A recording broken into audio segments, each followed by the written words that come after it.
In the quiet final days of the Queen's life, when the world believed her strength had faded and decisions were no longer hers to make, something happened behind palace doors that would shake the very foundation of the monarchy. A document was signed, witnessed, sealed, hidden, and for days no one spoke of it. But when King Charles finally saw what his mother had done, those present say he didn't react with anger, he reacted with silence. Before we go deeper into what this really means for the royal family, make sure to subscribe so you don't miss a single update. By then, the official story had already taken hold across the world.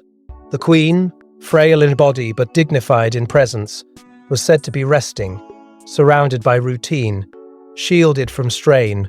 But inside the palace, those closest to her sensed something else entirely.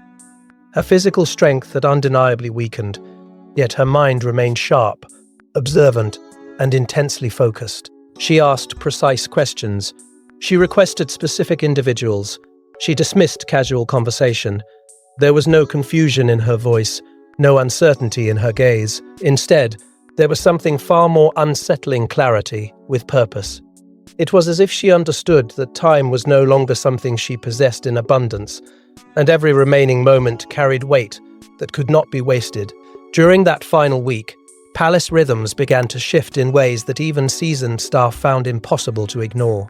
Legal advisors, some of whom had not been summoned in years, quietly arrived through private entrances, avoiding attention. Senior courtiers, trusted not just for their loyalty, but for their discretion, were seen entering her private wing without explanation. These were not ceremonial visits. These were not routine consultations. These were deliberate movements, orchestrated with intention. Conversations were held behind closed doors. Notes were written, reviewed, and rewritten. And most unusually, access to the Queen herself became tightly controlled. Even those accustomed to walking freely into her presence were asked to wait. Some were told she was resting. Others were told nothing at all. Then came the evening that would later define everything. A single leather-bound document was brought into her private chambers under strict confidentiality. It was not carried openly. It was not logged through the usual registry. It arrived quietly, without announcement, handled with a level of care that made its importance unmistakable. Those present understood immediately this was no ordinary paperwork. This was something personal, something final, something irreversible. The Queen did not hesitate. She reviewed its contents carefully, line by line, her focus unbroken. The room itself seemed to hold its breath, as if aware that history was being shaped in silence. Only 2 witnesses were present when she signed it. Not the usual officials, not the expected authorities. She had personally chosen them herself. That decision alone spoke volumes. It meant control. It meant trust. It meant she had deliberately bypassed traditional channels to ensure this act remained hers alone. When her pen finally touched the paper, the moment was not dramatic, but its consequences would be. With a single signature, she committed her will into permanence. No announcement followed, no public acknowledgement, no press release. The palace remained silent, its walls guarding a truth that would not yet be allowed to surface. What those closest to her would later remember most was not tension, but calm. After signing the document, she did not appear distressed. She did not appear uncertain. She appeared relieved, as if something she had carried internally for years had finally been resolved. One staff member would later recall the shift in her demeanor, describing it as the quiet peace of someone who had completed their final duty. And in a hushed voice, as the document was carefully removed and secured beyond immediate reach, one palace insider whispered words that would only make sense much later. She had just changed everything. But the document itself remained hidden, and the one person whose future depended on it most had no idea his world had already been quietly rewritten. Royal protocol demands that every amendment, every decree, every royal signature follows a trail of visibility and record. But this document didn't. It bypassed the usual channels. It wasn't logged in the official registry. It wasn't shared with the Privy Council. It wasn't even disclosed to King Charles himself. It existed in a legal grey space intentionally hidden, waiting for the moment when its revelation would be impossible to stop. The existence of such a document alone would have been extraordinary, but what made it truly unsettling was not just what it contained, it was how carefully it had been concealed. Within the palace, procedure was everything. Every royal directive passed through layers of documentation, review, and archival preservation, designed to ensure transparency within the institution, even when secrecy was required from the public. Yet this amendment followed none of those familiar paths. Instead, it was classified under a rarely used designation, a personal sovereign directive. That classification granted the Queen powers few fully understood, allowing her to shield the amendment from routine disclosure and limit knowledge of its existence to an extremely small circle.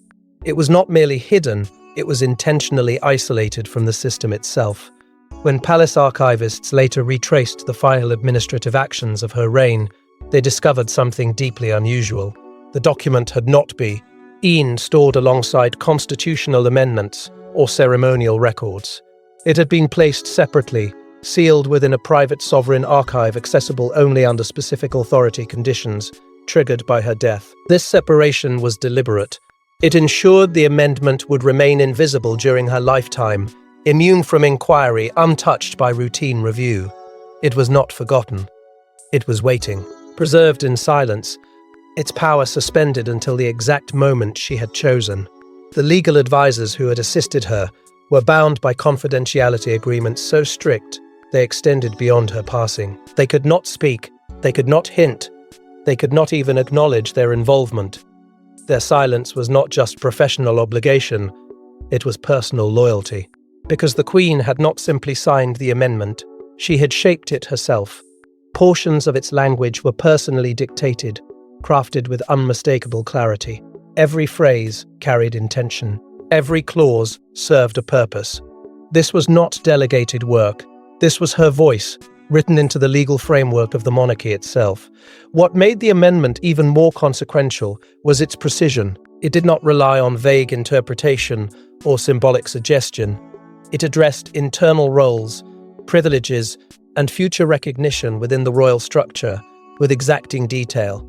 It anticipated future circumstances. It removed ambiguity. And most critically, it contained activation clauses that would only take effect upon her death. That timing was not incidental. It ensured that while she lived, the monarchy would remain outwardly unchanged.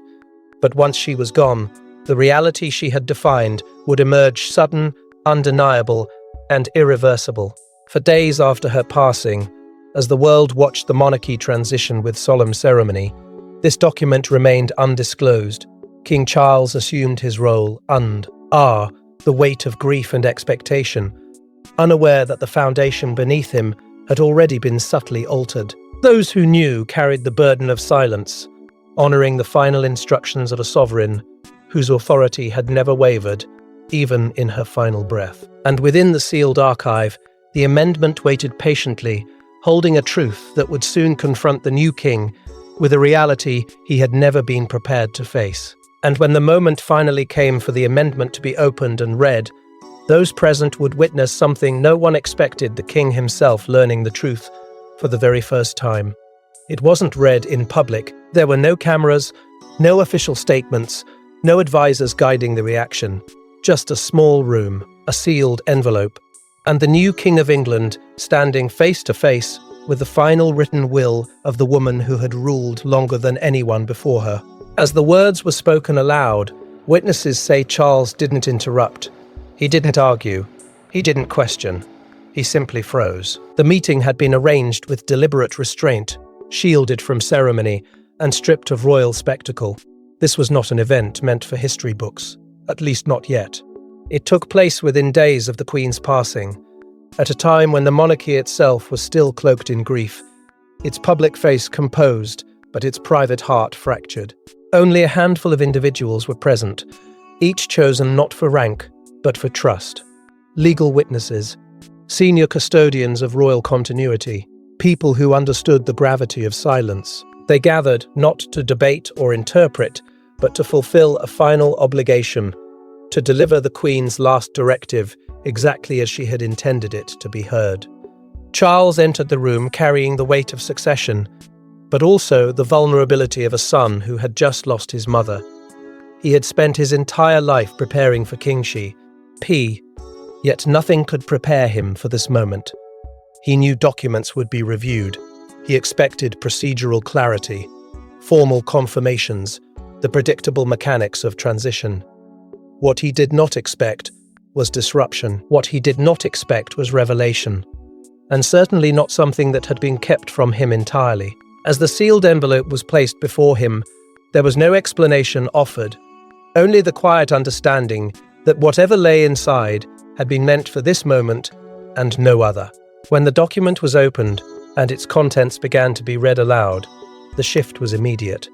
At first, Charles listened with composed attentiveness, his expression measured, controlled. But then, something changed. The words no longer reflected routine continuity. They introduced alteration, removal, redefinition, language that was not ceremonial but decisive. The amendment contained explicit instructions that reshaped the future structure of royal roles and recognition. And within those carefully constructed lines was the truth that would reverberate through him. With quiet force, Camilla's future designation had been removed from its expected place within the monarchy's forward path. Those present sensed the moment the realization fully reached him. His posture stiffened, his breathing slowed. His eyes did not leave the document, but the certainty that had defined his expectations began to dissolve. This was not ambiguity. This was not suggestion. This was his mother's final authority, written without hesitation. Witnesses would later describe the transformation in his expression, not explosive, not outwardly emotional, but deeply internal. It was the look of a man confronting something irreversible, something he could not challenge without confronting her memory itself. For several seconds, no one spoke. The silence in the room became its own form of acknowledgement. Rolls did not interrupt the reading. He did not demand clarification. He did not reject what he was hearing. Instead, when the final words had been spoken, he asked a single question. His voice, calm but heavy with implication, broke the stillness. When was this signed? It was not a question of legality. It was a question of timing, of intent, of meaning. And when the answer came just days before her death, the emotional gravity of the moment deepened beyond anything words could resolve. He did not respond further. He gave no instruction. No immediate decision followed. The amendment remained exactly what she had made it: binding, present, undeniable. And in that silence, Charles stood not only as king, but as a son reckoning with the final act of the woman who had shaped his entire life. He understood something then that no preparation could have taught him. This was not a sudden act of impulse. This was something far more deliberate. Something planned with care, protected with secrecy, and executed with absolute certainty. But the deeper Charles looked into the document, the clearer it became this wasn't a spontaneous decision.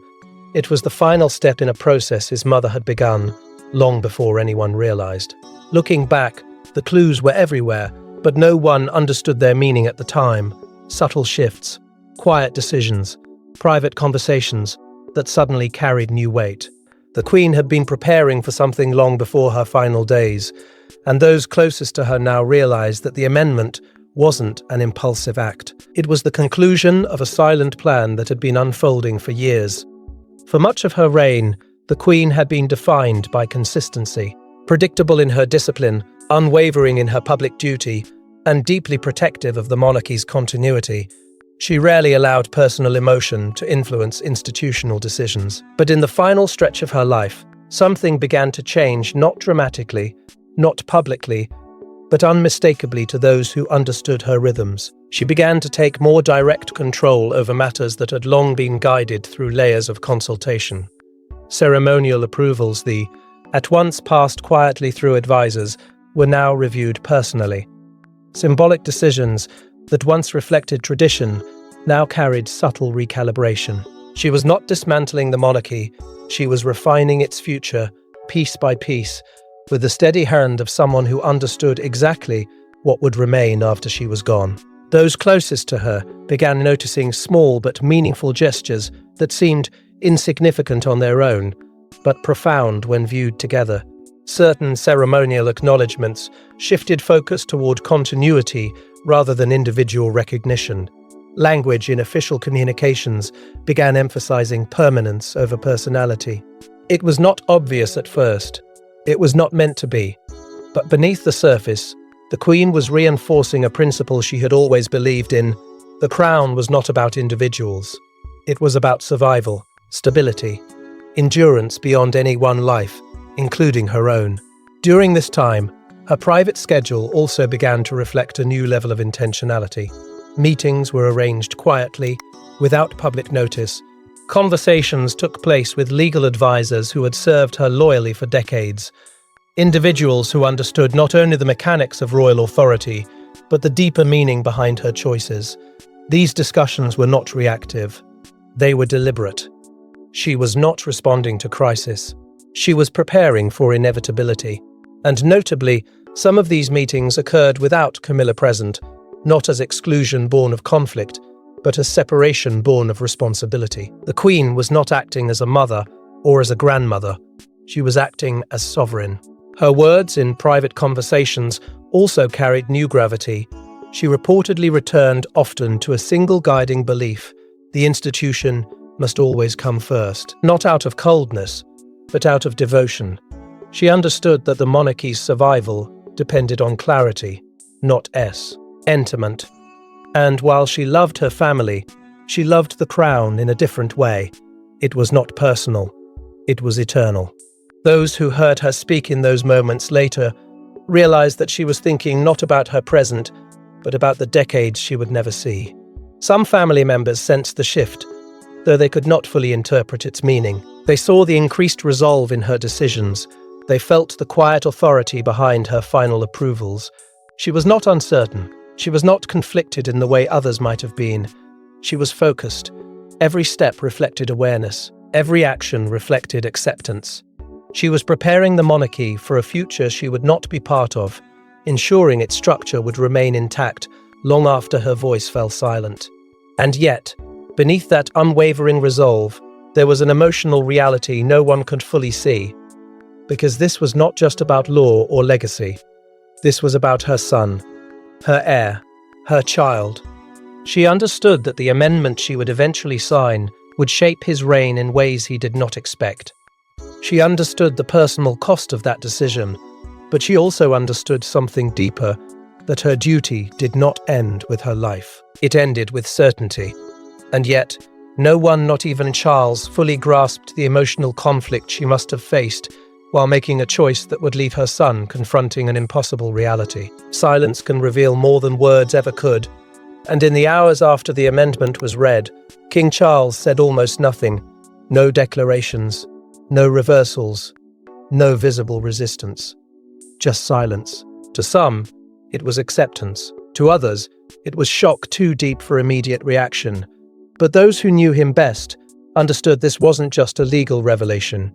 It was a personal moment, decades in the making. In the immediate aftermath of the reading, Charles did something few expected from a man who had waited his entire life to become king. He withdrew, not publicly, not in a way that would invite speculation, but privately, deliberately, into the only space where he could confront the truth without interruption. Those closest to him noticed the shift immediately. His schedule, once filled with constant consultation, suddenly contained gaps. Meetings were postponed. The machinery of monarchy continued to move around him. But he himself seemed to step just slightly outside of it, as though he needed distance not from duty, but from the emotional weight that had quietly been placed upon his shoulders. He did not speak of the amendment openly, not to advisors, not to family, not even in private reflections shared with those who had stood beside him for decades. And that silence was not accidental. It was intentional, because to speak would mean to define his position, and to define his position would mean confronting the impossible balance between his roles as sovereign, husband, and son. Each of those identities demanded something different from him. Each carried its own loyalty, and now those loyalties had collided in a way he could never have anticipated. The amendment was not simply a constitutional directive, It was his mother's final voice, reaching into his reign before it had even begun. His advisors, trained to respond to crisis and uncertainty, waited for instruction. They expected questions, clarifications, perhaps even resistance. But none came. Charles did not challenge the document. He did not request legal review. He did not suggest alteration. Instead, he absorbed it, internalized it. Those who observed him closely would later say that his reaction was not weakness, but recognition. He understood the authority behind her decision. He understood the permanence of her signature. And perhaps most of all, he understood that this was not something she had done lightly. This had been deliberate, thoughtful, final. Privately, the emotional conflict was undeniable. For decades, his personal life had existed in parallel with his public destiny. His choices had been scrutinized, debated, and often misunderstood. Now, at the very moment he had ascended to the throne, the one person whose judgment had always carried ultimate weight had left behind a directive that redefined the future in ways that struck both institution and identity. It forced him to reconcile truths he had never needed to confront before. That kingship did not erase sonhood. That authority did not erase memory. And that love, in its most complicated form, sometimes expressed itself through decisions that could not be undone. His silence began to speak louder than any proclamation ever could. It told those around him that he would not dismiss her final act. It told them that he recognized its significance, not just legally, but emotionally. It told them that he understood something deeper, that the crown he now wore had been shaped by her hand until her very last breath. And perhaps most telling of all, it signaled that he would not rush to change what she had set in motion, because to do so would mean redefining not just the monarchy's future, but her legacy itself. And yet, even as Charles remained silent, the truth he carried could not remain contained forever. The amendment existed. It had witnesses. It had power. And power, no matter how carefully guarded, always finds a way to move beyond the walls that try to hold it. But while Charles remained silent, the existence of the amendment itself would soon begin to ripple outward beyond palace walls. She hadn't been present when the document was signed. She hadn't been present when it was read. But when the truth finally reached Camilla, it reportedly changed everything. This wasn't just a procedural adjustment. It was something deeply personal. And for the first time, those closest to her saw a reaction that revealed the true emotional weight of what the Queen had done. The revelation did not come with ceremony. It did not arrive through public announcement or formal briefing. It reached her quietly, carried through private channels, delivered with the careful restraint reserved for truths too heavy to be spoken lightly. By the time she learned of the amendment, its authority was already absolute. There was no debate to enter, no appeal to prepare. Only reality. Those present when she was told would later recall the stillness that followed, not confusion, not disbelief, but something far more profound. It was the stillness of someone absorbing a truth that could not be reversed. She did not react immediately. There was no visible display of anger, no emotional confrontation, no outward resistance. Instead, there was silence, mirroring the silence Charles himself had chosen. But while his silence had been rooted in understanding, hers carried the unmistakable weight of personal loss. Because this was not merely about position or protocol. This was about belonging, about identity, about where she stood in the future of an institution she had spent years stepping into, carefully, cautiously, knowing every step had been watched, judged, and measured. Those closest to her began to notice subtle shifts. She spoke less about the future. She avoided conversations that touched on royal continuity or long-term plans. Her composure remained intact, but beneath it was something far more fragile, a quiet devastation that she did not allow to surface publicly. She had endured scrutiny before. She had weathered years of public resistance, personal sacrifice, and gradual acceptance. But this was different. This had not come from the public. This had come from the over-Ain herself, from the one voice whose authority could not be challenged, whose final word now existed beyond interpretation. What made the amendment even more difficult to confront was its timing. It had not been signed years earlier, during periods of uncertainty or transition. It had been signed at the very end, when the Queen's understanding of legacy was at its clearest. That fact alone carried an emotional weight impossible to ignore. It forced Camilla to re-evaluate everything she believed had been solid: her place, her future, her certainty. Because what had once seemed inevitable was now uncertain, reshaped by a decision made in the quiet final chapter of a reign that had defined an era. She did not speak of it publicly, she did not address it directly, and those who knew her best understood why. To acknowledge it openly would be to confront its meaning in a way that could not be undone. So instead, she carried it privately, protecting her dignity in the same way the institution had taught her to do for years. But the emotional impact remained, lingering beneath the surface, reshaping her relationship not just with the monarchy, but with the future itself. Yet even as she processed the personal reality of what had happened, the amendment was no longer just a private matter. Its implications extended far beyond emotion, far beyond individual identity. Because what the Queen had set in motion did not exist in isolation. It existed within the structure of the crown itself, and its consequences would soon reach places no one could shield. But beyond personal emotion, the amendment carried consequences that would reshape the monarchy's future in ways no one could ignore. Royal signatures aren't symbolic, they're binding. And this one, signed in the Queen's final days, carried absolute authority. It couldn't be dismissed as emotional, it couldn't be ignored as symbolic. It was legal, permanent, and protected by centuries of constitutional tradition. The monarchy had been quietly restructured, and no one, not even the king himself, could simply undo it without consequences. What made the amendment so powerful was not just its content, but its legitimacy. The Queen had not acted outside her authority. She had acted at its highest level. As sovereign, her signature carried a weight that no one else in the institution could replicate or override, without triggering consequences that extended far beyond personal disagreement. This was not an opinion. It was law, shaped by centuries of precedent, designed to ensure continuity and protect the crown from instability, even from within itself. Her authority had remained intact until her final breath, and with that authority, she had exercised a right that was both rare and absolute. The timing alone reinforced its strength. Because it had been signed so close to the end of her life, there was no opportunity for interference, no space for debate, no time for influence to alter its course.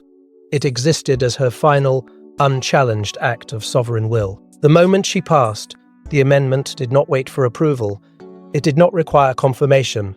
It activated automatically, moving from private directive into living reality. Its clauses became operational, not through ceremony, but through inevitability. What she had written became truth the moment her reign ended.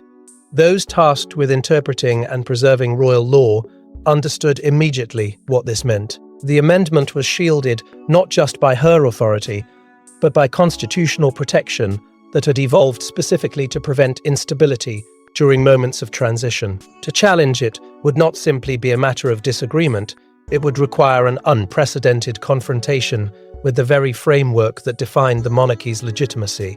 Such an action would risk opening questions that the institution itself had been built to avoid. Advisors recognized the danger instantly.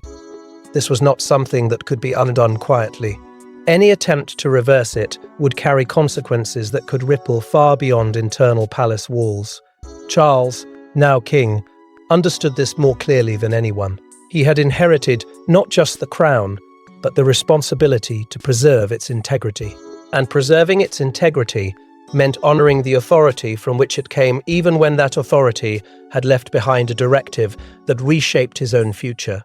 Those around him knew that the decision before him was not simply legal, it was existential. To challenge her amendment would mean redefining the boundaries of sovereign power itself. To accept it would mean embracing a future his mother had defined without his knowledge. Legal advisors moved carefully, their words measured, their guidance cautious. They did not tell him what to do. They did not need to. The law itself spoke clearly enough. The amendment stood on unshakable ground. Its permanence was not dependent on emotion, or loyalty, or interpretation. It existed because she had willed it into existence, and no authority, not even his own, could erase the fact that it had been her final sovereign act. And so the monarchy continued forward, outwardly unchanged, yet internally altered in ways few could fully grasp. The amendment had already done its work. It had drawn a line that could not be unseen, a line that would shape the monarchy long after the moment of its creation faded into silence. And as its implications became clear, one question remained: why had she waited until the very end? She could have signed it years earlier. She could have made her intentions public, but she didn't. She waited until her final days, until the moment when her authority was unquestionable and irreversible. Those closest to her now believed the timing wasn't coincidence, it was strategy, a final act of protection, a final act of control, a final act of love for the monarchy she had devoted her entire life to preserving. For decades, the Queen had lived within a world where every action carried consequence. Every word, every silence, every gesture had the potential to shape not just perception, but permanence. She understood power in a way few others ever could not, as something loud or immediate, but as something patient, something precise. And when it came to this final amendment, patience became her most powerful instrument. She did not act when emotions ran high. She did not act when her decision could be questioned, challenged, or influenced. Instead, she waited until time itself became her shield, until her voice, once written into law, could no longer be negotiated or undone. Those who later reflected on her final weeks realized that she had been fully aware of the emotional impact her decision would carry. She knew it would not exist in isolation. It would affect her son. It would affect Camilla. It would affect the internal balance of a family already shaped by decades of sacrifice and scrutiny. But she also knew something deeper, that her responsibility was not to comfort the present, but to secure the future. Her role had never been to protect individuals from pain. Her role had been to protect the crown from uncertainty. And sometimes, protection required decisions that could only be understood long after they were made. By waiting until the end, she ensured something critical. No one could interfere. No one could persuade her otherwise. No external voice could introduce doubt or hesitation into her final act.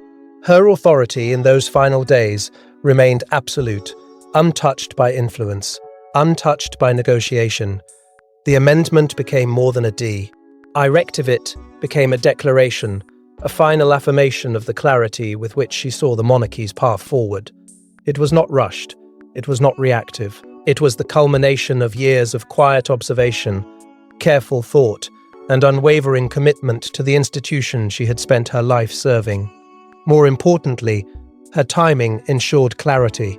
There would be no ambiguity about her intentions, no room for reinterpretation or speculation about what she might have wanted. She had spoken in the only way that could never be misheard, through law, through signature, through permanence. The succession structure she left behind reflected her vision, unfiltered and unaltered. It removed uncertainty. It removed assumption. It replaced possibility with certainty. And in doing so, it ensured that the monarchy would move forward along a path she had defined with her final breath. To some, her decision would appear cold. To others, it would appear calculated. But those who truly understood her knew it was neither. It was devotion. A lifetime of duty condensed into one final act. She had given everything to the crown, her youth, her freedom, her privacy. And in the end, she gave it one last gift: stability, not just for her reign, but for the reign that would follow. She did not leave the future to chance. She shaped it, quietly, deliberately, and without apology. Yet beneath the constitutional precision and institutional protection lay something far more fragile. Because while the amendment secured the monarchy, it also reshaped the emotional landscape of those who would live within it. It did not exist only on paper. It existed in hearts, in relationships, in the quiet, unspoken spaces between duty and love. But the final and most profound consequence wasn't legal or political. It was personal. In the end, the most powerful moment wasn't the signing. It wasn't the reading.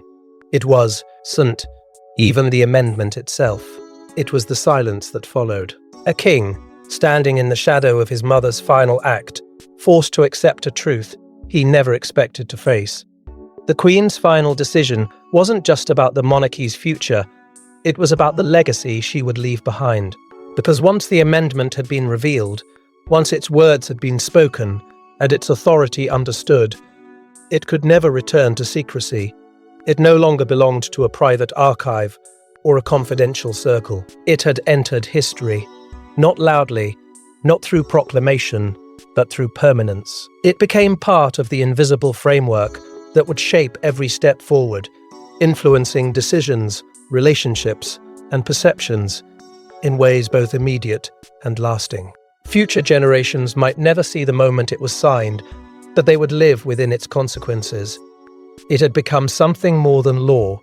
It had become legacy. For Charles, the weight of that legacy did not arrive all at once. It settled slowly, deeply, threading itself into his earliest days as king. He could have challenged it. He could have used the authority now resting in his hands to attempt to redefine what had been done. But he did not.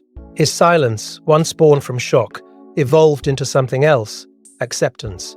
Not because it was easy, but because he understood what it meant. To honor her final decision was to honor her reign itself.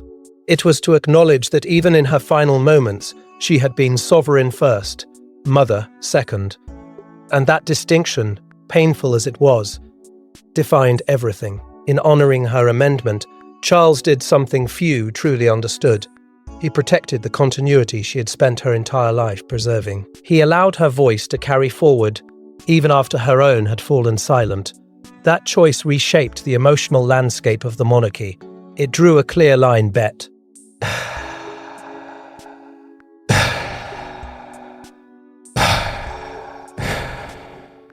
The first few days they were to realize that those over-deniable celebrations of the monarchy, it was their deniable, returning Brett, wean personal desire and institutional duty. It reinforced the truth that the crown existed beyond individuals, beyond relationships, beyond even the deepest bonds of family. And in doing so, it reminded everyone watching that monarchy was not built on comfort. It was built on sacrifice. Her final act, quiet and deliberate, became her most consequential, not because it was dramatic, but because it was irreversible. It demonstrated, with unmistakable clarity, that her commitment had never wavered. She had protected the crown through war, through crisis, through decades of change, and in the end, she protected it one last time, ensuring that its future would unfold according to principles she believed would sustain it long after she was gone. The monarchy that emerged from her passing was not broken, it was transformed, stronger in some ways, more fragile in others, but forever altered by a decision made in silence, a decision that forced those who remained to carry not just her memory, but her will. And as Charles moved forward, every step he took, as king, existed alongside the knowledge of what she had done, not as a burden, but as a reminder of the responsibility he now carried. Because in the end, long after the signatures fade and the legal words are archived, one truth remains: her final decision wasn't just written on paper, it was written into the future of the crown itself. Thanks for watching. Please don't forget to like and subscribe, and we will see you in next one.